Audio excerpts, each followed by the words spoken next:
Praise the lord. प्रभु यीशु मसीह के नाम से मैं आप सबको ग्रीट करती हूँ, मैं सबको वेलकम करती हूँ। मैं विश्वास करती हूँ कि परमेश्वर की उपस्थिति में परमेश्वर के ग्रेस और फेवर ने आपको सराउंड करके रखा है। और आप इस वर्ष के अंदर, हम फरवरी मंथ के अंदर हैं, और every day you must be experiencing the grace of God, favour of God अपने जीवन के हर क्षेत्र में। और सबसे बड़ा ग्रेस और फेवर परमेश्वर का वचन है जिसमें जीवन है। हालेलुया। मैं बीते सीरीज के लिए भी मैं परमेश्वर का धन्यवाद करती हूँ कि एट टाइम्स आई वंडर कि मैं बहुत ज्यादा प्लान नहीं करती। I depend on the Holi spirit कि परमेश्वर आप क्या वर्ड, जीवन का कलाम, जीवन का वचन, जीवन की रोटी, जीवन का जल आप हैं, और आप क्या है जो आज आप अपने प्रिय लोगों के साथ और मेरे साथ मिलकर आप शेयर करना चाहते हैं। क्योंकि हम अपने अपने कैलकुलेशन से नहीं चल सकते, और जब Holy Spirit week in and week out वो पर्टिकुलर कोई सब्जेक्ट या कोई वचन को लेकर हमें इंस्पायर करते हैं, हमें स्टिर अप करते हैं, और उसको हम प्रिपेयर करके जब आपके साथ शेयर करते हैं, मैं खुद भी उससे बहुत ब्लेस होती हूँ। और मुझे जिस तरह से लास्ट वीक भी कुछ लोगों ने फोन कॉल्स करके बताया कि कैसे परमेश्वर ने उस वचन के द्वारा उनको एक बार वापस से रिवाइव किया, रिफ्रेश किया। And it is a great encouragement, क्योंकि मुझे इस बात से आनंद होता है कि पवित्र आत्मा पर डिपेंड होना कितनी बड़ी खुशी की बात है। क्योंकि होली स्पिरिट, हम सब जोग्राफिकली बहुत दूर हैं, लेकिन जैसे मैंने एक वचन नेहमिया से बताया था, नेहमिया कहता है कि हम सब इतनी दूर हैं कि ये तुरही है जो हमें कनेक्ट करती है। जब ये तुरही बजाई जाए तब हम सब जो है वो एक दिशा में, एक डायरेक्शन में चलने लगेंगे। तो मैं विश्वास करती हूँ कि ऑनलाइन जो परमेश्वर ने हमें कनेक्ट किया है, ये काइंड ऑफ ट्रम्पेट है, ये एक तुरही के समान है। चाहे हम जोग्राफिकली दूर है, हमें आत्मा में एक डायरेक्शन में लीड करते हैं प्रभु। और होली स्पिरिट पर डिपेंड होना सबसे बड़ी ब्लेसिंग है। हालेलुया। इस वचन के साथ मैं आज आपके साथ कुछ बातों को जो होली स्पिरिट ने स्टिर अप किया, मैं आपके साथ शेयर करना चाहती हूँ। और मैं खुद भी, ये मेरा वचन बहुत ही प्रिय वचन है, और इसके ऊपर मैं अपने जीवन के कई वर्षों के अंदर से मैं इस वचन को प्रार्थना के रूप में करती हूँ। मैं आपके साथ, आप मेरे साथ ओपन कर सकते हैं First Kings chapter 3 verse 5। First Kings chapter 3 verse 5, पहला राजा उसका तीसरा अध्याय और पांचवा वचन। बहुत ही खूबसूरत ये वचन है। और लिखा है, गिबोन में यहोवा ने रात को स्वप्न में के द्वारा सुलेमान को दर्शन देकर कहा, जो कुछ तू चाहे कि मैं तुझे दूं वह मांग।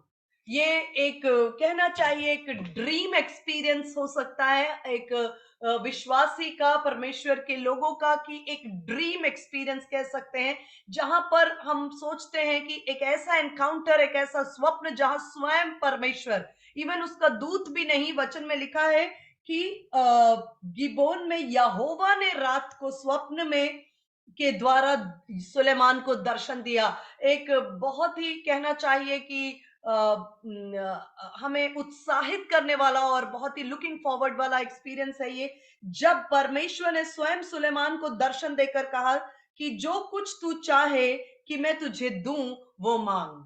हालेलुया। ये इंग्लिश में लिखा, ask what shell I give you. Ask what shell I give you.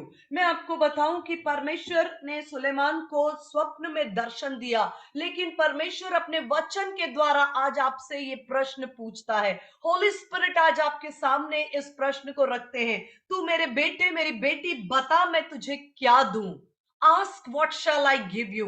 मैं आपको बताऊं, ये प्रश्न देखने में कितना सिंपल है, लेकिन इसका उत्तर जो है वो हमारी जिंदगी के अंदर एक बहुत ही महत्वपूर्ण स्थान रखता है। क्योंकि जो उत्तर इसका हम देंगे परमेश्वर को, वो हमारे लाइफ के कोर्स को डिसाइड करने वाला उत्तर होता है। क्योंकि अगर आप किसी भी एक एवरेज किसी भी व्यक्ति से, अगर हम अपने देश की बात करें, 130 करोड़ से ऊपर की जनसंख्या है, पूरे विश्व में बिलियंस ऑफ लोग हैं, अगर ये प्रश्न किसी भी व्यक्ति के सामने पूछा जाए तो नॉर्मली और ज्यादातर चांसेस ये हैं कि लोगों के पास ऑलरेडी एक अपनी प्रेयर लिस्ट, या अगर विश्वासी नहीं है तो ड्रीम लिस्ट या विश लिस्ट या डिजायर लिस्ट, मतलब जो वो चाहते हैं अपने जीवन में, उसकी एक लिस्ट ऑलरेडी है। और बहुत जल्दी सबसे ज्यादा चांसेस हैं कि बहुत जल्दी कोई उत्तर इसका परमेश्वर यदि आपसे पूछे, ask what shell I give you, ये आज का संदेश का मैं समझती हूँ कैप्शन, और आप इसको टाइटल ले लीजिए।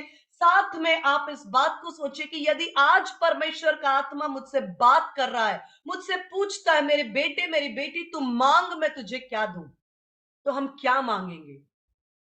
यदि कोई बेहद बीमार है, टर्मिनल इलनेस है, तो वो शायद जीवन मांगे। यदि कोई क्राइसिस में है, तो शायद वो धन, संपत्ति, या कोई अपने बच्चों के भविष्य के लिए कोई क्या, न जाने क्या क्या हमारे पास एक पॉसिबिलिटी है कि हम मांग सकते हैं। लेकिन मैं आपको बताऊं, परमेश्वर का वचन प्रश्न भी लेकर आता है और उत्तर भी हमें सुझाता है। जैसे एक वचन व्यवस्था विवरण में लिखा है कि देख, जीवन और मृत्यु मैंने तेरे सामने रखा है, आशीष और श्राप तेरे सामने रखा है, लेकिन मैं तुझे इस बात के लिए प्रेरित करता हूं कि तू जीवन ही को चुन ले। परमेश्वर का वचन हमें चुनाव भी देता है। परमेश्वर का वचन हमें क्या चुनना है इस विषय में हमें गाइड भी करता है।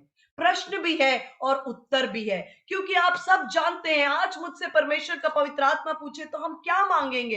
हो सकता है हम बड़े बड़े स्टूडेंट्स हो, तो हो सकता है वो कहें कि मुझे इस बड़े पोस्ट पर मुझे जाना है, मुझे बड़ा जॉब चाहिए। हो सकता है कोई कहे मुझे बहुत बड़ी मिनिस्ट्री चाहिए, मुझे पॉल दिनकरन के जैसा बड़ा चर्च, बड़ा मिनिस्ट्री, बड़े प्रेयर टावर्स, चेन मिनिस्ट्री। हो सकता है हमारे पास बहुत से दिल दिमाग सोच विचार में प्लान्स हो, जिसको हम परमेश्वर के सामने एक सांस में कहने के लिए तैयार हैं। लेकिन याद रखना, हमारा जो उत्तर है वो हमारी जिंदगी के लिए बेहद महत्वपूर्ण है। क्योंकि सुलेमान ने, कैसे हमें पता चलता है कि परमेश्वर को सुलेमान का जो उत्तर था सोलोमन का वो पसंद आया? क्योंकि वचन में लिखा हुआ है कि what Solomon said please the Lord. जो सुलेमान ने परमेश्वर से कहा, उससे परमेश्वर को हृदय में बड़ी प्रसन्नता हुई। परमेश्वर हृदय से प्रसन्न और आनंदित हुए, और परमेश्वर ने उसके मांगने को उत्तम ठहराया। आप सब जानते हैं, सोलोमन ने कहा, आप ये वचन से परिचित हैं कि सोलोमन ने कहा कि परमेश्वर पिता, मैं और मेरा घराना क्या है, मेरे पिता को तूने चरवाहे की स्थिति से उठाकर राजा बनाया, और मेरे पिता के और भी बहुत से संतान हैं, लेकिन उनमें से ये मेरे लिए भलाई हुई कि मैं उस राजा के स्थान पर अपने पिता के स्थान को लेकर ले पाया। मैं आज राजा बनकर यहाँ हूं, लेकिन मैं नहीं, वेरी वेरी ऑनेस्टली आप उस वचन को पढ़ेंगे, पहला राजा 3 अध्याय में लिखा है कि I do not know how to go out and coming. कहता है कि परमेश्वर, मुझे नहीं मालूम इतनी बड़ी प्रजा को मैं कैसे कैसे इनके ऊपर शासन करूं। मुझे तो कुछ भी नहीं आता, मुझे नहीं है समझ, इतने बड़े प्रभावशाली, और मेरे पिता जो कि एक योद्धा, एक वॉरियर, सुलेमान के विषय में ऐसे ज्यादा कहीं जिक्र नहीं है कि वो बहुत बड़ा कोई योद्धा था, वरन उसके जीवन के लिए दाऊद की ऐसी ब्लेसिंग थी कि सुलेमान के विषय में बार बार लिखा है कि परमेश्वर ने उसे चारों ओर से रेस्ट दिया। इवन पहला राजा 5 के 4 अध्याय में लिखा है, God gave Solomon rest from all sides, rest from all sides. उसके दिनों में ईवल भी नहीं था, उसके दिनों में एडवर्सरीज भी नहीं थे, उसको परमेश्वर ने चारों ओर से रेस्ट दिया। ये उसके पिता ने अपने जीवन के संघर्ष के द्वारा परमेश्वर के साथ चलते चलते एक ऐसे सामर्थी परमेश्वर के साथ वाचा में एंटर हुआ, जहां सोलोमन उसका बेटा होने के नाते उसको वो आराम, वो विश्राम, वो रेस्ट। परंतु अब मेरे परमेश्वर यहोवा ने मुझे, परमेश्वर के वचन को इतना मुझे बेहद खूबसूरत लगा जब सोलोमन ने कहा, मुझे तो आप डिसर्नमेंट, मुझे आप अंडरस्टैंडिंग दीजिए, मुझे समझ दीजिए। इंग्लिश में लिखा है wisdom and understanding, wisdom and understanding. मैं आप सोच रहे होंगे कि मेरे जीवन में इतनी सारी समस्याएं हैं, इतनी परेशानियां हैं, इतना बड़ा कर्ज है, इतनी गंभीर मेरे सामने चुनौतियां हैं, और मुझे मांगना चाहिए परमेश्वर के द्वारा कि प्रभु ये लाल समुद्र 2 भाग हो जाए, परमेश्वर मेरे जीवन में बड़ा डिलीवरेंस हो, मेरा कर्ज खत्म हो जाए, परमेश्वर मेरे बच्चे सद्बुद्धि में आ जाए, परमेश्वर मेरे लिए ये प्रबंध हो जाए। मैं इन सब बातों को छोड़कर क्या मांगू? बुद्धि। कई बार हमें लगता है कि इससे क्या होगा, बुद्धिमान होने से क्या होगा। मैं परमेश्वर पिता का धन्यवाद करती हूं कि परमेश्वर का वचन अपने आप में हमारे लिए जीवन है। मैं आपको बताऊं, हम जब इस समय बाइबल स्टडी कर रहे हैं, हम कई बार लोगों को ऐसा लग सकता है कि हम क्या हो रहा है, हम एक दिन में 3 अध्याय, 2 अध्याय, 4 अध्याय पढ़ रहे हैं, कभी कभी नहीं पढ़ते फिर कवर करते, इससे क्या होगा? मैं आपको बताऊं इससे क्या होगा। ये प्रश्न आपके जीवन का, आप 1 साल बाद आप अपने लाइफ में एक ट्रांसफॉर्मेशन को देखेंगे, क्योंकि परमेश्वर का विजडम जो है, विजडम, बुद्धि, परमेश्वर ने एनकैप्सुलेट करके अपने वचन में रखा है। चाहे आप बहुत समझ नहीं पा रहे हैं, चाहे हो सकता है आप बहुत से पैराग्राफ्स और पैसेजेस नहीं समझते, आप सिर्फ रीड कर रहे हैं, आप याद बांधे, क्योंकि आप वचन को अंदर लेते जा रहे हैं और वचन के खुलने से प्रकाश होता है। In his light, in your light shall we see light. हे परमेश्वर, तेरी ज्योति में हम ज्योति को देखेंगे। परमेश्वर का वचन उसके विजडम को अनफोल्ड करता है। मैं आपको बताऊं, विजडम में मैं अपने लाइफ का मैं सोचती हूँ कि पर्सनली ये मेरा नंबर 1 परस्यूट है। मेरे जीवन का सबसे ज्यादा प्रेयर में मेरे लिए जो सबसे टॉप प्रायोरिटी पे होता है, मैं इसी बात को मांगती हूँ और मैं सोचती हूँ ये कितना भी विजडम हमें मिले, लेकिन हमें अधिक से अधिक, क्योंकि विजडम, कई बार आप सोच सकते हैं कि विजडम मुझे परमेश्वर का आत्मा देता है, लेकिन मैं आपको बताऊं आपके पास ऑलरेडी होली स्पिरिट है। यशाया 11 अध्याय में लिखा है कि परमेश्वर का आत्मा मुझ पर है।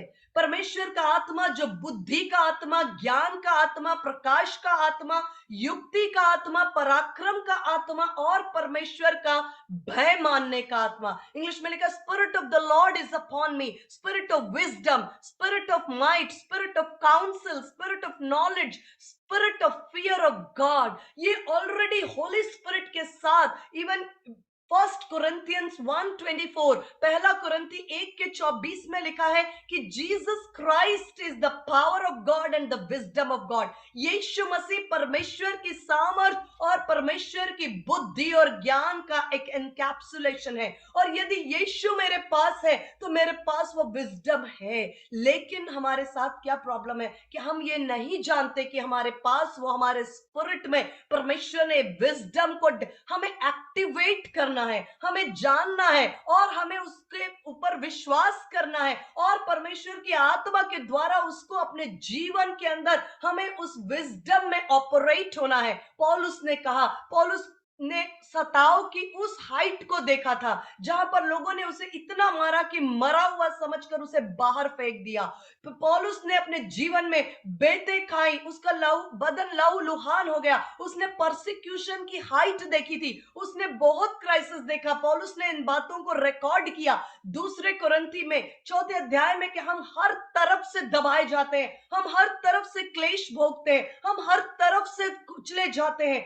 पौलुस ने इन सब बातों का वर्णन किया, लेकिन जब उसको प्रार्थना करने का अवसर आया, उसने इनमें से किसी भी बात के अगेंस्ट में ये नहीं कहा कि परमेश्वर अब मेरे जीवन में सताव ना आए, उसने ये नहीं कहा कि अब मेरे जीवन में क्लेश ना, उसने कहा यदि पहला इफिसियों 1 का 16, 17 और 18, इफिसियों 1 का 16, 17 और 18, पौलुस कहता है कि मैं जब भी तुम्हें स्मरण करता हूं, मैं परमेश्वर को तुम्हारे विषय में धन्यवाद देता हूं और मैं एक ही प्रार्थना करता हूं कि परमेश्वर तुम्हें ज्ञान और प्रकाश की आत्मा से भरे। लेकिन क्यों? आज सवाल यह है, क्या विजडम होगा तो मेरे मेरे एक बहुत बड़ा मेरे कर्ज खत्म हो जाएगा? क्या बुद्धि से मेरा परिवार सही हो जाएगा? क्या बुद्धि से, क्या मेरे टेबल पर खाना आ जाएगा? क्या बुद्धि से मेरे जीवन के क्राइसिस खत्म हो? क्या होगा बुद्धि से? मेरे साथ एक वचन आप पढ़ें, पहला क्रॉनिकल्स 12 का 32, मैं आपके लिए पढ़ती हूं, आप नोट कर सकते हैं। पहला इतिहास उसका 12 का 32, इसमें लिखा है कि इस्साकार, फर्स्ट क्रॉनिकल्स उसका 12:32, पहला इतिहास उसका 12 का 32, इस्साकारियों में से जो समय को पहचानते थे कि इज़राइल को क्या करना उचित है। ये इस्साकार के गोत्र के विषय में लिखा है, इस्साकारियों में से जो समय को पहचानते थे कि इज़राइल को क्या करना उचित है। इंग्लिश में लिखा है, they had this understanding of times and seasons. इस्साकारियों को टाइम्स और सीजन्स की समझ थी कि इज़राइल को क्या करना उचित है। ये एक बहुत पावरफुल नीड है हमारी, आज हमारी सबसे बड़ी जरूरत है। मैं आपको बताऊं, कई बार हमें लगता है कि आज अगर फॉर एग्जाम्पल बहुत आसान और सरल भाषा में कह सकते हैं कि आज मुझे सपोज मेरे ऊपर बहुत बड़ा कर्जा है, सपोज बहुत बड़ा कर्ज है, तो मुझे लगता है कि कोई इतना अमाउंट मुझे दे दे तो शायद मेरा कर्ज खत्म हो जाए और मेरे लाइफ में शांति आ जाए। पर मैं आपको बताऊं, वो अमाउंट जो है वो आपके कर्ज को चुका सकता है, लेकिन ये विजडम है जो दोबारा आपको उस कर्ज के बोझ से या उस कर्ज के ट्रैप में पड़ने से पहले बचा सकता है। मैं आपको बताती हूँ, ये विजडम है जो हमें एक आशीषों को बार बार रेप्लिकेट करने की पावर को देता है। ये विजडम है जो हमारी ब्लेसिंग्स को हम थामे रह सकते हैं और उसमें बढ़ते जा सकते हैं, एवर इंक्रीजिंग।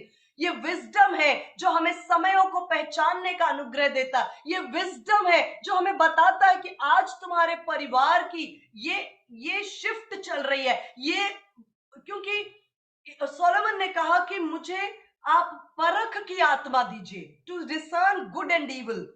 आपको मैं बताऊं, गुड एंड इविल का डिसर्नमेंट या परख की जरूरत क्यों है? इसलिए क्योंकि हर चीज जैसे दिखती है वो वैसी नहीं होती है।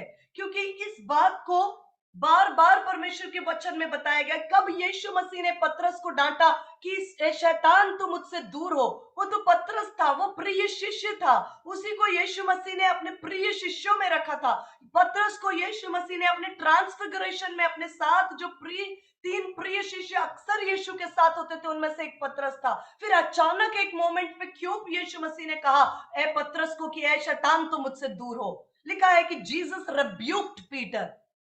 यीशु मसीह ने पतरस को कहा शैतान मुझसे दूर हो, जब पीटर ने कहा कि मैं तुझे क्रूस की उस पीड़ादायक मृत्यु पर नहीं जाने दूंगा। ये हो नहीं सकता कि प्रभु मेरे रहते हुए आप मृत्यु का स्वाद चुके।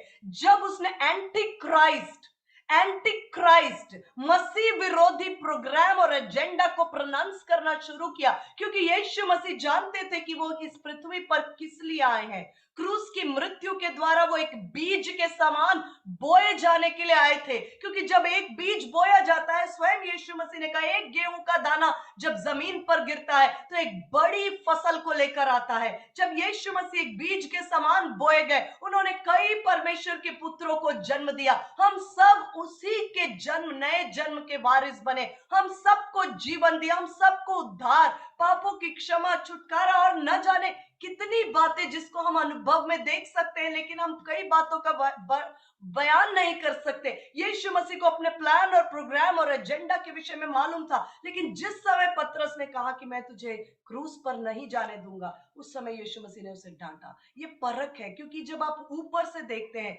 क्योंकि वचन में लिखा है दूसरा नीति वचन दूसरा अध्याय उसका 10, आप जानते हैं कि विजडम एक ऐसा सब्जेक्ट है। मैं गौर से इसको देख रही थी तो मैं सोचती हूँ बहुत अधिक अध्याय इसके लिए डेडिकेटेड है बाइबल में। इस सब्जेक्ट पर बहुत से अध्याय इसी सब्जेक्ट पर, वरन नीति वचन का मैं आपको बताऊं, आप नोट करें तो दूसरा अध्याय, तीसरा अध्याय, उसके बाद चौथा अध्याय, आठवां अध्याय, 9th चैप्टर, मतलब proverbs chapter 2, proverbs chapter 3, proverbs chapter 4, 8, 9 and और भी कई अध्याय पूरी तरह से विजडम यानी कि परमेश्वर की बुद्धि। याकूब 3 अध्याय में इसका जिक्र है। सबसे अधिक, बहुत अधिक जो अध्याय है इस पे डेडिकेटेड है। इससे आप समझ सकते हैं कि ये हमारे लिए कितना अधिक है, महत्वपूर्ण है। क्योंकि हम जिस परिस्थिति से होकर चलते हैं, उन परिस्थितियों में हमें कई बार नहीं पता होता कि हमें किस रीति से प्रार्थना करना चाहिए और इस समस्या का हल है कहाँ, इस दरवाजे की चाबी कौन सी है। क्योंकि हर चाबी से हर दरवाजा नहीं खुलता है। कुछ दरवाजे ऐसे हैं जिनके ऊपर उसकी स्पेसिफिक चाबी या कुंजी लगती है तभी वो खुलते हैं। कुछ दरवाजे ऐसे हैं जो खुलने के नहीं तोड़ दिए जाते हैं। जैसे यीशु मसीह के वचन में लिखा है यशाया में कि लोहे के किवाड़ और पीतल के दीवारों और जंजीरों को परमेश्वर तोड़ देता है। पतरस को जेल से निकालने के लिए ओ स्वर्गदूतों ने वो जेल की गेट्स को ओपन कर दिया और पौलुस और सिरास की आराधना से उस बंदी गृह के सब द्वार खुल गए, सब द्वार बिना चाबी के। तो हमें ये देखना है कि ये कौन सा द्वार है और इसका हल क्या है। ये बातें हमें सिर्फ विजडम, सुलेमान जानता था कितना भी धन, कितनी भी सामर्थ, कितना भी शत्रुओं पर जय, कितनी भी जमीन, कितना भी जीवन मैं मांग लूं परमेश्वर से, यदि बुद्धि नहीं है, यदि मुझे परमेश्वर विजडम ना दे, तो ये सब बातें जो है वो मेरे लिए व्यर्थ ठहरेंगी। और परमेश्वर के वचन में लिखा है कि परमेश्वर ने कहा कि the saying please the Lord, जो कुछ सुलेमान ने मांगा परमेश्वर को बेहद पसंद आया। तो क्यों ना मैं और आप आज वही अपनी प्रार्थना रखें जो परमेश्वर के हृदय को पसंद है। परमेश्वर चाहते हैं, क्योंकि मैं आपको इस वचन के साथ साथ इफिसियों 3:10 में लिखा है कि परमेश्वर ने ये रखा है कि अंतिम समय में मैनिफोल्ड विजडम ऑफ गॉड, परमेश्वर की अथाह बुद्धि का प्रगटीकरण हम करें, यानी कलीसिया करें। हम इस वचन पर आएंगे। मैं आपके साथ दे रही हूं प्रोवर्ब्स 2:10, नीति वचन 2:10 में आपके लिए पढ़ रही हूं। क्योंकि बुद्धि तो तेरे हृदय में प्रवेश करेगी और ज्ञान तुझे सुख देने वाला। इंग्लिश में मेरे को अच्छा लगा, लिखा है when wisdom enters your heart, when wisdom enters your heart, discretion will preserve you, understanding will keep you. Thank you. क्योंकि बुद्धि तो तेरे हृदय में प्रवेश करेगी और ज्ञान तुझे मन भाव लगेगा। इससे इस ट्रांसलेशन पर देखिए आप, इंग्लिश में जानती हूं आप सब कंफर्टेबल है, बहुत अलग एक पावरफुल ट्रूथ है। When wisdom enters your heart, जब बुद्धि आपके हृदय में प्रवेश करती है, discretion will preserve you, discretion will preserve you। discretion का मतलब है सही और गुड एंड इविल, सही और गलत की पहचान, वो आपकी सुरक्षा है। दूसरा, understanding will keep you, understanding समझ के द्वारा तुम स्थिर रहोगे और बुद्धि के द्वारा डिस्क्रिशन तुम्हारी सुरक्षा है। आज हमारी सुरक्षा हमारे सीसीटीवी कैमरास नहीं है, हमारी सुरक्षा हमारे धन में, बैंक बैलेंस में नहीं है, हमारी सुरक्षा हमारी बुद्धि, हमारे संसार के द्वारा हमने जितना कुछ पढ़ा लिखा करा है उसमें हमारी सुरक्षा नहीं है। क्योंकि परमेश्वर का वचन कहता है कि डिस्क्रिशन विल प्रिजर्व यू। ये विजडम जब आपके पास आएगा, आपके पास डिस्क्रिशन यानी evil and good and evil को डिसर्न करने की एबिलिटी, परख की आत्मा, परख जो है ना, it's a function of your spirit. परख जो डिसर्नमेंट है वो बुद्धि से या नेचुरल आइज से नहीं होती है, क्योंकि जो आंखों से देखा जाता है उसमें धोखा हो सकता है। क्योंकि जब सैमुअल अभिषेक करने गया, उसने जस्सी के बेटों को देखा, उसने देखा हाँ ये बहुत ही टॉल है, ये बहुत ही सामर्थ्य योद्धा है, ये इसकी हाइट अच्छी है, इसका बॉडी बिल्डिंग गजब की है, ये एक राजा बनने के योग्य है। तब परमेश्वर ने कहा नहीं नहीं नहीं नहीं, गलत मत करना, चूक जाओगे। अगर ऊपर से आंखों से देखोगे और बुद्धि अपनी समझ का सहारा लोगे। ये बड़ा एक फर्क है, विजडम जो स्वर्ग से आता है और एक संसार की बुद्धि में बहुत फर्क है। उस वचन को मैं जरूर टच करना चाहूंगी जो जेम्स में है। तो परमेश्वर ने कहा चूक जाओगे अगर आप आंखों से देखोगे और देखोगे हाँ भाई सब कुछ बढ़िया है, किसी को शादी करनी है तो देख रहे हैं कि भाई हाँ ठीक है, गवर्नमेंट जॉब है और बहुत सारा एसेट्स है, लैंड है, पैसा है और सब कुछ बढ़िया है, ये सही रहेगा। नहीं, इस तरह से चलेंगे तो हम चूक सकते हैं, हम चूक सकते हैं। सामुएल को परमेश्वर ने कहा तू ठहर जा, जो बहुत छोटा और जो तुझे समझ में नहीं आएगा कि ये राजा होने के लायक, इसकी कद काठी नहीं है, लेकिन मैंने अपना हृदय उस पर लगाया है, क्योंकि मैं आज को नहीं, मैं आत्मा में देखता हूं, मैं भविष्य को देखता हूं, और मैं सब बातों को जानने वाला परमेश्वर हूं। इसलिए परमेश्वर का आत्मा कहता है कि हम उसके ऊपर डिपेंड हो। हमारी सूझ, हमारी समझ हमें धोखा दे सकती है। लिखा है कि, और उसका 12 और 13 और 14 वचन भी मैं आपके लिए पढ़ रही हूं, नीति वचन 2 अध्याय उसका, क्योंकि ताकि तुझे बुराई के मार्ग से उलटफेर की बातों को कहने से बचाए, जो खराई के मार्ग को छोड़ देते, ताकि अंधेरे में चले।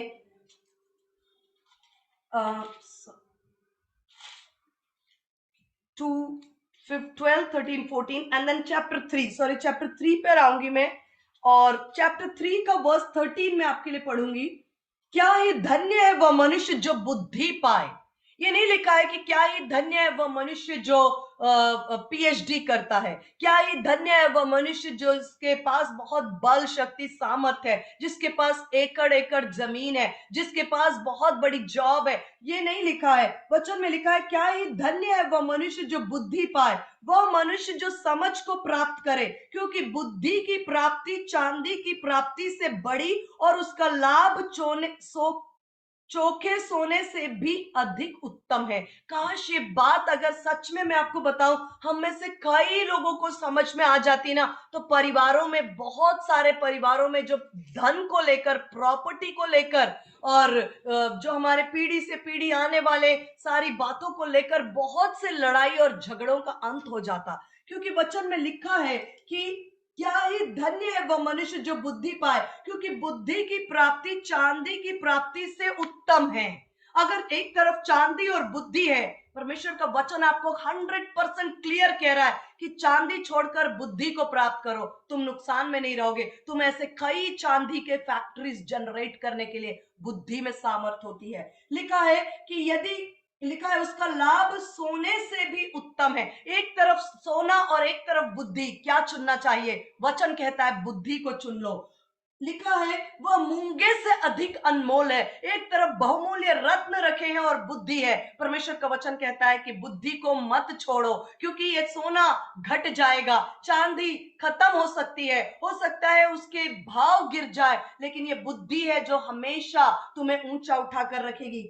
लिखा है कि उसके तुल्य कोई न ठहरेगी, और जितनी वस्तुओं की तू लालसा करता है उनमें से कोई भी वस्तु, कितनी वस्तुओं की लालसा करते हैं, एक बहुत सोचते हैं कि हमारे ताजमहल जैसा घर हो, परमेश्वर कहता है उससे अधिक बुद्धि की चाह कर। परमेश्वर का आपके मन में है कि मेरे पास एक ऐसी गाड़ी हो, परमेश्वर कहता है हो सकती है, लेकिन यदि बुद्धि से तुलना करे तो बुद्धि को चुन लेना, क्योंकि परमेश्वर का वचन आपको गाइड करता है। उसके दाहिने हाथ में दीर्घायु, उसके बाएं हाथ में धन और महिमा है।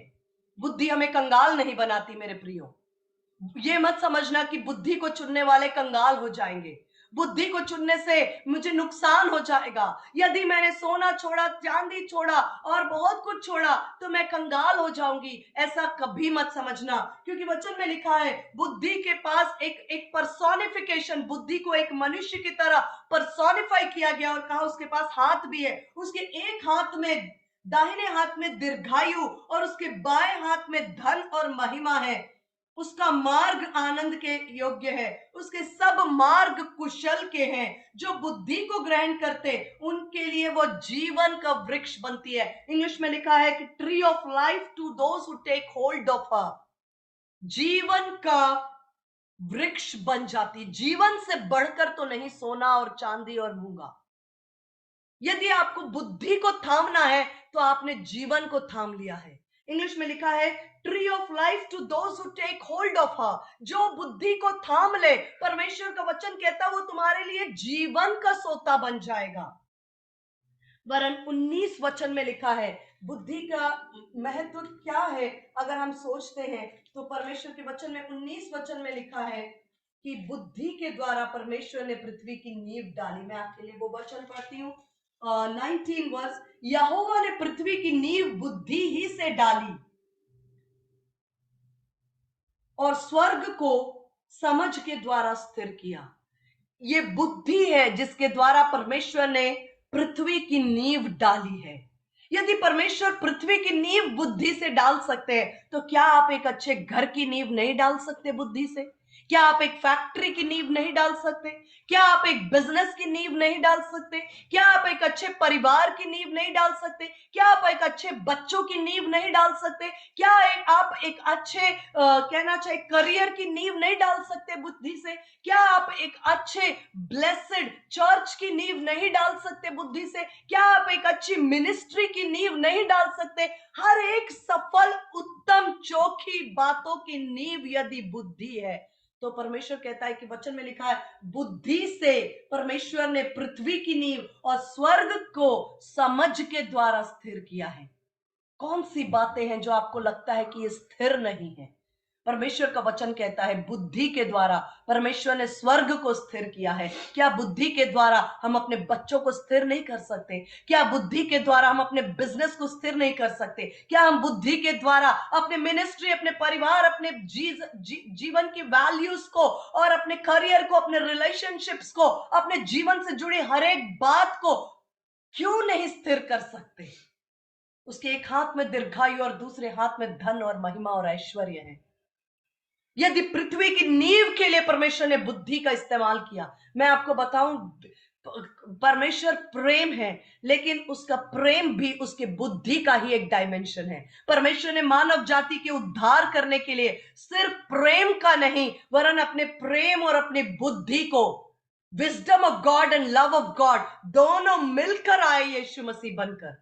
लिखा है Jesus Christ is the power of God, Jesus Christ is the wisdom of God. परमेश्वर के प्रेम ने अपने बेटे को कुर्बान किया और परमेश्वर की विजडम ने शत्रु की योजनाओं को विफल किया और यीशु मसीह को एक ऐसा जयवंत प्लान और प्रोग्राम को तैयार किया जहां पर खुद उसके शत्रु ने उसके प्रोग्राम को सफल करने में कंट्रीब्यूट किया। खुद शैतान को, वचन में लिखा है, यदि शैतान शत्रु जानता कि यीशु मसीह की मृत्यु से और उसके जी उठने से मनुष्य जाति का उद्धार और पापों की क्षमा, एक बड़ी भीड़ परमेश्वर के संतान और बेटे और बेटी बन जाएंगे, तो लिखा है वो कदापि तेजों में प्रभु को क्रूस पर नहीं चढ़ाता। परमेश्वर का विजडम, जहां पर उसने, परमेश्वर ने उस हमारे शत्रु को ही हमारे उद्धार के एजेंसी को बनाया। उसने स्वयं यीशु मसीह को क्रूस पर चढ़ाया और परमेश्वर के प्लान को पूरा करने के लिए परमेश्वर का विजडम, परमेश्वर का लव, ये बातें डायमेंशंस हैं। परमेश्वर को इन बातों से हम नहीं बांट सकते। परमेश्वर के स्वभाव का अभिन्न अंग है विजडम के द्वारा परमेश्वर ने। और परमेश्वर ने कहा कि जो प्रार्थना यीशु मसीह ने सिखलाई, कहा कि जैसे तेरी मर्जी स्वर्ग में पूरी होती है, वैसे तेरी मर्जी इस पृथ्वी पर भी पूरी हो। किंगडम ऑफ गॉड को इस पृथ्वी पर एस्टैब्लिश करने के लिए विजडम ऑफ गॉड में ऑपरेट होना है। जब मैं इन बातों को कह रही हूं, आप सोच रहे होंगे कि ये सुनने में अच्छा लगता है, लेकिन क्या है विजडम और कैसे मिलता है और क्या क्या पहचान है कि मुझे विजडम मिला? इफ गॉड अलाउज हम इन बातों पर टच करेंगे। इफिसियों 3:10 में आपके लिए मैंने जिक्र किया, इस वचन का मैं आपके लिए पढ़ती हूँ।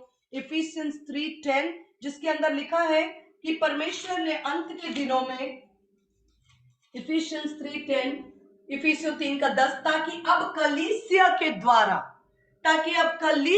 द्वारा, आप कह सकते हैं आप कलीसिया है, मैं कलीसिया हूं, आप अपना नाम रखकर बोल सकते हैं, ताकि अब परमेश्वर नीलिमा के द्वारा, अंशु के द्वारा, अनुजा के द्वारा, भानु के द्वारा, सिस्टर दीप्ति के द्वारा, परमेश्वर सिस्टर नयना के द्वारा, परमेश्वर आपका अब विभिन्न प्रकार का ज्ञान प्रधानों और अधिकारियों पर जो स्वर्गीय स्थानों में है प्रकट किया जाए। ये परमेश्वर की डिजायर है, ये परमेश्वर की डिजायर है, ताकि अब इस समय पर परमेश्वर मेरे द्वारा और आपके द्वारा परमेश्वर का विभिन्न प्रकार का ज्ञान, परमेश्वर का ज्ञान वन डायमेंशनल नहीं है या एक ही रूप नहीं है। परमेश्वर का ज्ञान अथाह है। क्या ही अथाह बुद्धि और ज्ञान और परमेश्वर की समझ जो है वो मार्वलस, ऑसम है। और लिखा है कि ताकि इस समय पर परमेश्वर के विभिन्न प्रकार का ज्ञान मेरे द्वारा और आपके द्वारा प्रधानों और अधिकारियों पर जो स्वर्गीय स्थानों में है प्रकट किया जाए। परमेश्वर आज आपकी ओर मेरी ओर देखते हैं कि हे मेरे बेटी और मेरे बेटे, मैं तेरे द्वारा इस अंतिम समय में अपने ज्ञान को प्रधानों और अधिकारियों पर प्रकट करना चाहता हूं। तुम अपने आप को सोचते हो कि मेरे पास बुद्धि नहीं, कोई सोचता है कि मैं तो 5वीं पास हूं, कोई सोचता है कि मैंने कोई खास पढ़ाई लिखाई नहीं की, कोई सोचता है मेरे पास समझ नहीं है, कोई सोचता है कि मुझे हर समय हर कोई कहता है कि अरे तुम तो बुद्धू हो, तुम्हारे पास कोई समझ नहीं, अरे तुम्हारे पास ज्ञान नहीं, अरे तुम्हारे पास कोई सलाह नहीं ले सकते क्योंकि तुम्हें ज्ञान नहीं, तुमसे हम क्या मांगे, तुमसे हम क्या पूछे, तुम्हारे पास कोई अनुभव नहीं, मुझे तो लोगों ने ये कह कह कर रखा है। लेकिन मैं आपको एक बात बताऊं मेरे प्रियो, यदि आपके पास यीशु मसीह है तो यीशु मसीह में आपके पास यीशु मसीह की विजडम भी है। कोरिन्थियंस में लिखा है we have the mind of Christ, हम में मसीह का मन है।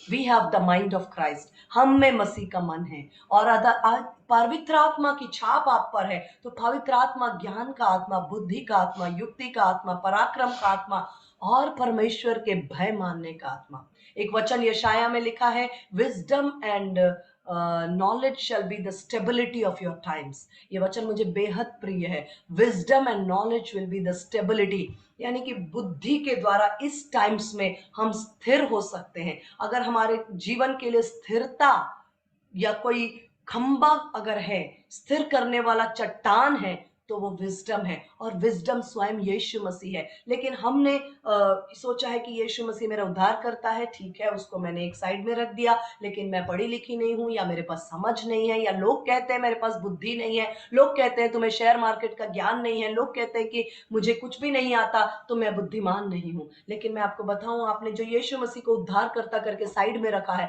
आज आप उसी यीशु मसीह को कहिए प्रभु यीशु मसीह आप मेरे अंदर हैं, आप ज्ञान का आत्मा, युक्ति, पराक्रम, प्रकाश का आत्मा, आप स्वयं परमेश्वर की बुद्धि है और उद्धार, बुद्धि और ज्ञान की बहुतायत तेरे दिनों का आधार होगी। थैंक यू रिया। और उद्धार, बुद्धि और ज्ञान की बहुतायत तेरे दिनों का आधार होगा। ये मेरा प्रिय वचन है। Wisdom and knowledge will be the stability of your times. Wisdom and knowledge will be stability of your times. Hallelujah. इस वचन के आधार पर परमेश्वर हमें इस बात के लिए सेटल करते, स्थिर करते हैं कि अब जो मैं आपके साथ एक वचन और बताना चाहती हूं कि परमेश्वर ने इस टाइम पर आपको और मुझको, परमेश्वर ने चुना है कि हम परमेश्वर के मैनिफोल्ड विजडम हिंदी में लिखा है सब प्रकार का ज्ञान।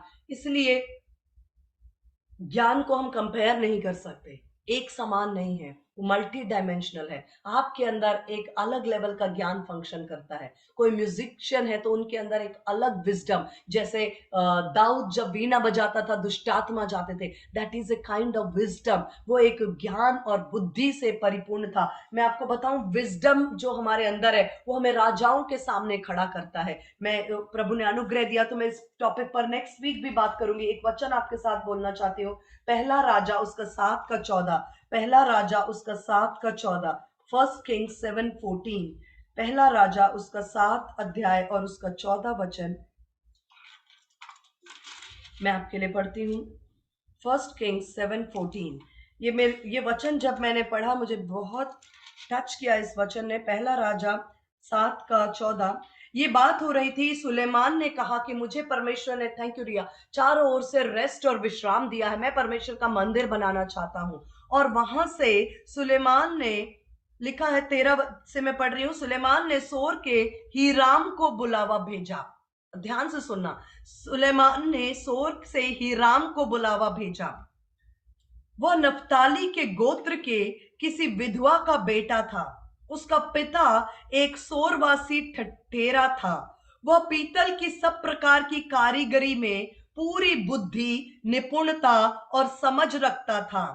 वो राजा सुलेमान के पास आकर उसका सब काम करने लगा। ये वचन मुझे बहुत, जब मैंने पढ़ा मुझे बहुत ब्लेस किया। मैं आपको बताऊं, विजडम ये एक डायमेंशन है। मैंने कहा विजडम जो बुद्धि है वो एक समान नहीं होती, वो विभिन्न प्रकार से ऑपरेट होती है। इसलिए हम एक दूसरे से अपने आप को कंपेयर नहीं कर सकते। विजडम प्रकार जो है, विजडम मैनिफोल्ड होता है। एक विजडम के विषय में मैं आपको बताती हूं, जहां पर लिखा है कि एक व्यक्ति जो हीराम नाम का एक व्यक्ति था और उसके पिता की मृत्यु हो चुकी थी। एक तरह से मैं कहूं तो उसका आइडेंटिटी जो था, उसके पिता की मृत्यु हो चुकी थी। जो उसका पिता था वो हर प्रकार के पीतल की कारीगरी में निपुण था, बुद्धिमान था, एक्सपर्ट था। इंग्लिश में लिखा है ही वॉज एक्सेलेंट। इंग्लिश में लिखा है कि हीराम का पिता एक्सेलेंट था, बुद्धि विजडम से परिपूर्ण था, स्किलफुल था ब्रॉन्ज के काम में, और उसके पिता की मृत्यु हो चुकी थी। अब वो एक नफ्ताली, एक छोटा सा गोत्र, मतलब इजराइल के 12 गोत्रों में ये गोत्र जो थे वो लेस सिग्निफिकेंट में आते थे, जैसे नफ्ताली हो गया और दान, आशेर, ठीक है। मेजर ट्राइब्स में आते थे यहूदा, जूडा, है ना, ऐसे मेजर ट्राइब्स में आते थे। ये एक कहना चाहिए छोटे से गोत्र का एक ऐसा व्यक्ति था जिसके पिता, जिसके आइडेंटिटी की मृत्यु हो चुकी थी, लेकिन इस व्यक्ति के पास एक गुण था। उस गुण के कारण ये व्यक्ति जो था वो बुलाया गया, स्वयं राजा ने इसे बुलाया। आपको पता है, लिखा है कि ये सब प्रकार की कारीगरी में पूरी बुद्धि, निपुणता और समझ रखता था। उसने अपने स्किल पर वर्क किया था। उसको परमेश्वर ने गिफ्ट दिया था, उसके खानदान से उसको गिफ्ट मिला था कि वो पीतल के कारीगर थे। उसमें कोई ऐसा नहीं था कि वो काम चलाऊ काम करता था। वचन में लिखा है कि वो इस कारीगरी में पूरी बुद्धि, निपुणता और समझ, स्किलफुल, एक्सलेंट, वाइज, बेस्ट, उसको उस काम में उत्तम बुद्धि से वो परिपूर्ण था, और वो अपने घर में था। और लेकिन राजा सुलेमान, वचन में लिखा है कि आपका जो गिफ्ट होता है ना, आपके अंदर जो विजडम होता है, वो आपको राजाओं के सामने खड़ा कर देता है। राजा सुलेमान ने जब पता किया मुझे मंदिर बनवाना है, मुझे एक्सपर्ट की जरूरत है, मुझे मंदिर बनाना है, तो उसका नाम सामने आया होगा, क्योंकि वो तो अपना आइडेंटिटी कार्ड लेकर नहीं घूम रहा था। मैं आपको बताऊं, यदि आप अपना समय अपने स्किल को वर्क करने में लगाते हैं, जैसे आप हो सकता है एक अच्छे म्यूजिशियन हो, आप हो सकता है आप पढ़ाई कर रहे हैं, या आप हो सकता है एक अच्छे बिजनेसमैन हो, आप हो सकता है आप अपने जॉब में हैं, आप हो सकता है एक घर में अपने परिवार की देखरेख करते हैं, आप हो सकता है कि आपके पास बच्चे हैं जिनको आप बहुत अच्छी तरह से सिखा रहे हैं, पढ़ा रहे हैं, बढ़ा रहे हैं, आप उनकी अच्छी शिक्षा के साथ रेस कर रहे हैं। तो आपको पता है आपकी ये कुशलता है। पेरेंटिंग एक कुशलता है, एक उत्तम पेरेंटिंग एक कुशलता है। इस कुशलता को आप थामे रहे, इसके अंदर आप अपने आप को, प्रभु जो कुछ तूने मुझे दिया है उसमें मैं अपने आप को निपुणता से, तेरी बुद्धि से अपने आप को मैं तैयार करता हूं। उसको ऐसी जरूरत नहीं पड़ी कि देखिए मेरा कार्ड है, कभी कभी जरूरत पड़े तो प्लीज मुझे बुला लेना, हाँ ये मेरा कार्ड है, प्लीज मुझे बुला लेना, ये मेरा कार्ड है, प्लीज आपको कभी काम पड़े। उसको ऐसी जरूरत नहीं पड़ी। वो अपने घर में था, उसके पिता की मृत्यु हो चुकी थी, उसकी माँ विधवा थी, लेकिन उस अंधेरे से भी उसको बुलाया गया। उसको बुलाया जाने के कारण ये नहीं था कि वो सुलेमान का रिश्तेदार था। वो इसलिए नहीं बुलाया गया कि उसका कोई बहुत धन था उसके पास, या कोई पद थी या प्रतिष्ठा थी, या उसने बहुत मार्केटिंग कर रखी थी। उसने बहुत मार्केटिंग नहीं कर रखी थी। उसने घर घर जाकर नहीं बताया देखो मैं सो एंड सो हूं, देखो मैं बहुत निपुण हूं, देखो मैं बहुत उत्तम हूं, देखो मेरे पास पीतल की कारीगरी आती है। उसने अपने आप को प्रोपेगेंडा नहीं किया। उस चुपचाप जिस अंधेरे में पड़ा था, उसी अंधेरे में बैठकर वो अपने स्किल को तराश रहा था। हो सकता है उसके पास कुछ पीतल के बर्तन थे, उसी पे वो कारीगरी कर रहा था। वो अपने समय को, मैं आपको बताऊं आपका टाइम आप किस तरह से यूज करते हैं। आप बहुत सारी बातें, हम लोग कई बार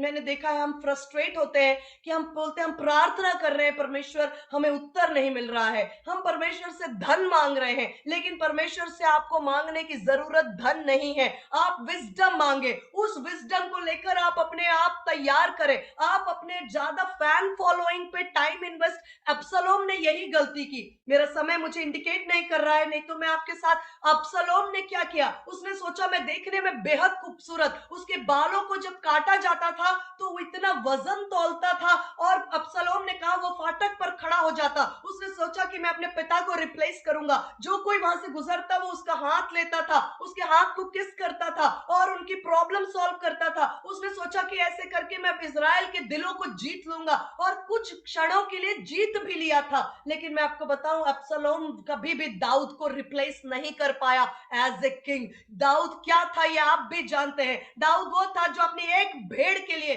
खुद मरने को तैयार था। दाऊद वो था जो अपनी एक भेड़ के लिए भालू और सिंह को दो भाग करता। भालू वो परमेश्वर दाऊद वो था जो परमेश्वर के नाम की निंदा को सह नहीं सका और जाकर गोलियात के सामने खड़ा हो गया। दाऊद वो था जिसने परमेश्वर के सामने एक गलती भी करने पर तुरंत पश्चाताप किया। नातान नबी ने जब उस पर उंगली उठाई कि तूने गलत किया है बतशीबा को लेकर, उसने ये नहीं कहा कि हाउ डेयर यू, तूने एक राजा पर दोष लगाने की हिम्मत कैसे की, मैं राजा हूं, मैं जो चाहूं वो कर सकता हूं। नहीं, दाऊद को परमेश्वर ने ऐसा आत्मा दिया, उसने कहा मुझे माफ करो, आई एम सॉरी। सीधा जाकर परमेश्वर के पास जाकर पश्चाताप से भरकर साम 51 लिखा, हे परमेश्वर मुझे क्षमा कर, मुझे माफ कर, मुझे धोकर शुद्ध कर, पवित्र कर, मैं राजा हूं, मैं नहीं भूलता कि तूने मुझे कहां से उठाया है। और अब्सलोम इस तरह से सोच रहा था कि मैं एक बड़ा फैन फॉलोइंग क्रिएट करूंगा और मैं राजा बनूंगा। नहीं मेरे प्रियो, आपको अपने परमेश्वर के साथ जो आपका रिलेशन है उस पे वर्क करना है। आपको अपने स्किल पर वर्क करना है। जो आपको परमेश्वर ने दिया आप उसके साथ क्या करते हैं। आप संडे टू संडे नहीं कर सकते। आप प्रतिदिन क्या करते हैं। आप प्रतिदिन आप एक अंधेरे कमरे में है, हो सकता है कोई आपको नहीं जानता कि आप कितने एक्सपर्ट हैं, आप कितने उत्तम कारीगर हैं, लेकिन आप एक टूटे हुए अपने बर्तन पर कारीगरी कर रहे हैं, कारीगरी कर रहे हैं। मेरा पिता भी नहीं है, मैं कारीगरी कर रहा हूं। आप अपने आप को निपुण बना रहे हैं, आपके हाथों की कुशलता बढ़ती जा रही है। कल से आज, आज से कल, आने वाले महीने में और अगले साल आप अपनी कुशलता बढ़ा रहे हैं। कुशलता कोई नहीं जानता, आप कमरे में बैठकर अपने आप को कुशलता बढ़ा रहे हैं। एक दिन आएगा king will send for you. एक दिन आएगा जब पूछा जाएगा कौन है एक्सलेंट, उसमें सबसे ऊपर आपका नाम आएगा। फिर आप चाहे कितने ही छोटे गोत्र के क्यों ना हो, कितने ही गरीब क्यों ना हो, कितने ही अंधेरे में क्यों ना हो, कितने ही दूर क्यों ना हो, राजा कहेगा मुझे वही चाहिए। Go and get him, go and get him. और ऐसा ही हुआ, हिराम को बुलाया गया और उसने मंदिर की जितनी जिम्मेदारी सुलेमान ने उसके हाथ में सौंपी, उसने उत्तमता से पूरा किया। अपने आप को तैयार करने में वक्त बिताएं, अपने आप को अपने समय के लिए। मैं शायद इस वचन पर मैं, अगर मुझे होली स्पिरिट अलाउ करते हैं तो मैं नेक्स्ट टाइम भी इस पर मैं थोड़ा सा और ड्वेल करना चाहूंगी, क्योंकि कुछ है जो अभी मैं और कवर करना चाहूंगी। मैं आपको बताऊं, आप अपने परमेश्वर से मांगना है तो विजडम, और जो कुछ परमेश्वर ने आपके अंदर दिया है, हो सकता है आप मैं एक दिन अभी 2-3 दिन पहले मेरा बेटा मुझे रात को बातें कर रहे थे, हम वो मुझे बता रहा था, एक फोटो दिखाया उसने मुझे और बताया कि मम्मी ये देखिए, ये शायद 1994 से लेकर ये व्यक्ति जो है वो वर्ल्ड के सबसे ज्यादा चैंपियनशिप जीतने वाली कार, जो रेसिंग कार्स की चैंपियनशिप होती है उसमें सबसे ज्यादा चैंपियनशिप जीतने वाली कारों को बनाने वाला ये व्यक्ति है। तो मैंने उसे देखा, मुझे तो कार में भी इंटरेस्ट नहीं, आप सब जानते हैं मैं ड्राइविंग में बड़ी जीरो हूं। और मैं सुन रही हूँ कि आपको देख के लग नहीं रहा है कि आपको इसमें इंटरेस्ट आ रहा है। मैंने कहा मुझे ड्राइविंग में इतना इंटरेस्ट नहीं है, मुझे क्वांटम फिजिक्स की बात करो तो मुझे थोड़ा अच्छा लगेगा। तो उसने कहा कि मम्मी ये ऐसा ड्राइविंग, इसने ऐसी ऐसी कार बनाई है जो एक टेक्नोलॉजी की हाइट है, इसकी इसकी विजडम के ऊपर, मतलब बोले एक एक व्यक्ति अगर सचमुच में बुद्धि को अप्रिशिएट करना चाहेगा तो इस व्यक्ति ने बुद्धि की अल्टीमेट लेवल पर कार की डिजाइनिंग की है। तो मैं तो नाम जानती भी नहीं थी, मैंने सिर्फ नाम पढ़ा था एड्रियन न्यूई करके, और मैं उसके इससे ज्यादा कुछ नहीं जानती। मैंने एक ही बात बोली, मैंने कहा देखो जेनू, अगर विजडम के अल्टीमेट लेवल पर कोई काम कर सकता है तो वो वही व्यक्ति होगा जिसने परमेश्वर के वचन में अपने आप को गहराई से उतारा, क्योंकि वचन का बुद्धि का सारा सोर्स ये वचन है। और जिस व्यक्ति ने, यहूदी सबसे अधिक बुद्धिमान है क्योंकि उन्होंने ये वचन के साथ, तोरा के साथ उन्होंने अपने आप को ऐसे एक किया है। थोड़ी देर बाद उसने बोला आपको कैसे पता ये व्यक्ति एक यहूदी है, ये एक ज्यूइश व्यक्ति है। मैंने कहा कि वो ज्यूइश है ये मुझे नहीं पता था, पर मैं जानती थी अगर बुद्धि की चरम तक कोई काम कर रहा है वो परमेश्वर के वचन से हटकर नहीं हो सकता। उसने जरूर परमेश्वर के वचन के साथ, और यहूदी लोग परमेश्वर के वचन को लेकर बहुत गंभीर है। इसलिए मैंने कहा कि आप वचन पढ़ते हैं, आप कभी मत समझना कि हम पढ़ रहे हैं, हमें समझ में नहीं आ रहा क्या हो रहा है, क्या नहीं हो रहा है, कुछ पर आप जो कर रहे हैं वो करते जाइए। कंसिस्टेंसी, एक वचन मैंने 2-3 बार पहले 2-3 हफ्ते पहले पावर ऑफ कंसिस्टेंसी के ऊपर बोला था। आप उसको रिपीटेडली सुनिए कि लगातार बने रहने, स्थिरता में बड़ी सामर्थ है। आप इस वचन के साथ जो टाइम स्पेंड कर रहे हैं, कितना समझ में आ रहा है, नहीं आ रहा, परमेश्वर आपके एफर्ट्स को देख रहे हैं, परमेश्वर आपकी कोशिश को देख रहे हैं, परमेश्वर आपकी लिमिटेड समय के अंदर आपके द्वारा किए हुए उस मेहनत, उस इंटरेस्ट को देख रहे हैं कि आप कैसे स्ट्रगल कर रहे हैं, लेकिन आप फिर भी उसके वचन को पढ़ रहे हैं। और वो वचन लिखा है कि जब परमेश्वर का वचन आपके अंदर एंटर कर रहा है, वो बुद्धि को ओपन कर रहा है, एक एक करके विंडोज ओपन हो रहे हैं, और आप अपने आप को देखेंगे कि आपका जो लेवल ऑफ विजडम है, मैंने आज उस वचन पे टच नहीं किया। बुद्धि की जब हम बात करते हैं तो संसार में भी बहुत अडानी और अंबानी है जिन्होंने बुद्धि से बड़ी बड़ी बातें क्रिएट की, लेकिन मैं आपको बताऊं परमेश्वर के वचन में जेम्स चैप्टर 3 याकूब की 3 अध्याय में लिखा है, एक बुद्धि जो स्वर्ग से आती है और एक बुद्धि जो संसार की है, दोनों में बहुत ही शार्प फर्क है, कंट्रास्ट है, और मैं उसको नहीं ले पाई। और मैं नेक्स्ट टाइम मैं विश्वास करती हूँ कि होली स्पिरिट मुझे और भी इसके अंदर से प्रिपेयर करने का ग्रेस देंगे, मैं आपके साथ शेयर करूंगी, और हो सकता है नेक्स्ट टाइम मैं कंटिन्यू करूं, क्योंकि विजडम, अगर इसको हमने थाम लिया, हमने जीवन को थाम लिया, हमने अपने परिवार को दिशा दी, हमने अपने बिजनेस को दिशा दी। आप अपने स्किल्स पर वर्क करें, फालतू के ये जितने डिस्ट्रैक्शंस एनिमी ने बनाए हैं उस डिस्ट्रैक्शन के धोखे में ना आए। आप जेन्युइननेस पे वर्क करें, आप विजडम को सीख करें। आपके पास परमेश्वर का वचन है, वचन आप खाते जा रहे हैं, वो आपके लिए अंदर से विजडम विजडम बुद्धि के विंडोज को ओपन करते जा रहे हैं। मैं विश्वास करती हूं कि इस वचन के द्वारा प्रभु ने आपको ब्लेस किया, लेकिन एट द सेम टाइम मैं सोचती हूँ कि मैंने इस वचन को कंप्लीट नहीं किया है, लेकिन मैं टाइम के कारण यहाँ रुकना चाहती हूँ, और अनुग्रह मिले प्रभु का तो मैं नेक्स्ट टाइम इसको कंटिन्यू करना चाहती हूँ। आई होप कि परमेश्वर ने आपको ब्लेस किया इस वचन से, और मैं रिक्वेस्ट करना चाहती हूँ, भानु है हमारे बीच में। Yes ma'am. भानु हमारे साथ प्रेयर करते हैं, हमारे अच्छे प्रेयर पार्टनर हैं, हम उनके प्रेयर से बहुत ब्लेस होते हैं, भानु विमला सिस्टर। इसलिए मैं अक्सर उन्हें कहती हूँ प्रेयर करने के लिए, हमें प्रेयर में लीड करेंगे प्लीज। हालेलुया, धन्यवाद परमेश्वर पिता, आपके नाम को ऊंचा उठाते हैं प्रभु। धन्यवाद देते हैं प्रभु आज के अद्भुत वचन की सामर्थ के लिए प्रभु। धन्यवाद प्रभु, सच में तेरी बातों के खुलने से प्रकाश हुआ है और भोले लोगों ने समझ को प्राप्त किया है प्रभु। धन्यवाद देते हैं प्रभु परमेश्वर कि जब तेरे दास तेरी दासी परमेश्वर वो वचन के प्रचार को कर रहे, निश्चय परमेश्वर वही स्वर्गीय बुद्धि और वही स्वर्गीय सामर्थ पिता हर एक सुनने वालों के हृदय में, मन में परमेश्वर उनके एक्शन में काम करने लगी, उनके ड्रीम्स में काम करने लगे, उनके कार्य क्षेत्र में काम करने लगे, उनके आत्मिक जीवन में कार्य करने लगे। और परमेश्वर धन्यवाद देते हैं परमेश्वर कि तेरी उत्तम बुद्धि परमेश्वर तेरे लोगों के जीवन में उतरी, जो चतुराई में वास करती है प्रभु। तेरी खराई के लिए धन्यवाद देते हैं पिता परमेश्वर। यीशु के नाम से प्रभु आपने हमें आशीषित किया, धन्यवाद प्रभु। निश्चय प्रभु आज आपने अपने इस वचन की सामर्थ से प्रभु तेरे सुनने वाले हर एक लोगों को तूने ब्लेस किया, और प्रभु आपने उन्हें नए लेवल्स पे लेकर गए प्रभु। इस बुद्धिमत्ता की सामर्थ से ओ प्रभु परमेश्वर प्रेयर के नए लेवल पे, एक्शंस के नए लेवल पे, ओ डिसीजंस के नए लेवल पे लेकर गए परमेश्वर, जो तेरे लोगों के लिए निश्चय बड़ी लाभ की है। हम धन्यवाद देते हैं प्रभु, अपने दास को अपनी दासी को आशीषित करने के लिए धन्यवाद, उन्हें परमेश्वर अपने लोगों के लिए खड़े करने के लिए धन्यवाद। उनके प्रार्थना से, उनके वचन से प्रभु, उनके उस काउंसलिंग स्पिरिट से जो आपने उन्हें दिया है प्रभु, बहुत तेरे लोगों को ब्लेस किया आप। धन्यवाद प्रभु, धन्यवाद। अपने बेटे जेनू को भी ब्लेस किया परमेश्वर, उसके बोर्ड्स एग्जाम जो अभी चल रहे हैं प्रभु, आपने अपने बेटे को भी परमेश्वर ओ जैवन से बढ़कर बनाया प्रभु, उत्तम स्वास्थ्य बल शक्ति सामर्थ को दिया। वरन इस पूरे परमेश्वर, इस पूरे ग्रुप को जो तेरे वचन को सुनने के लिए इकट्ठे हुए प्रभु, आपने सबको ब्लेस किया है। हम धन्यवाद देते हैं परमेश्वर पिता, धन्यवाद करते हैं पिता, और यीशु के नाम से मांगते हैं, आमीन। Thank you, thank you.